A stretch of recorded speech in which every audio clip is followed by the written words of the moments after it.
కాన్ఫిడెంట్గా మాట్లాడాలా? క్లియర్గా కమ్యూనికేట్ చేస్తే ఎంత బాగుంటుంది. వాక్చాతుర్యంలో వీళ్ళు దిట్టబ్బా. పబ్లిక్ స్పీకింగ్ అంటే వీళ్ళు దుల్లగొట్టేస్తారు. అబ్బా, ఇలాంటివన్నీ వింటుంటే ఎంత బాగా అనిపిస్తుందో కదా. ఇవన్నీ కూడా మనకి థ్రోట్ చక్ర బ్యాలెన్స్ అయినప్పుడు, చక్కగా యాక్టివేట్ అయినప్పుడు జరిగే మంచి బెనిఫిట్స్. మన పెద్దవాళ్ళు దీనికోసం కూడా ఒక ఆర్నమెంట్ని డిజైన్ చేశారు.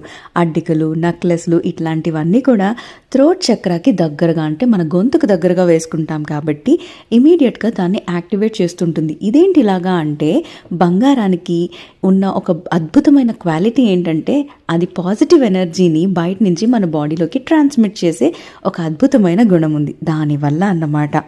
సో నోరు మంచిదైతే ఊరు మంచిదవుతుందని ఊరికే అనలేదు కదా. ఎస్పెషల్లీ ఫంక్షన్స్ జరుగుతున్నప్పుడు, గ్యాదరింగ్స్ అవుతున్నప్పుడు మనం ఇట్లా నగలు పెట్టుకొని వెళ్ళినప్పుడు ఏంటంటే చక్కగా సంభాషిస్తూ ఉంటాము, ఊరికే గొడవలు పడకుండా ఉంటాము. సో ఇవన్నీ అవుతాయి కాబట్టి మనకి ఈ అడ్డికలు ఇట్లాంటివన్నీ డిజైన్ చేశారు.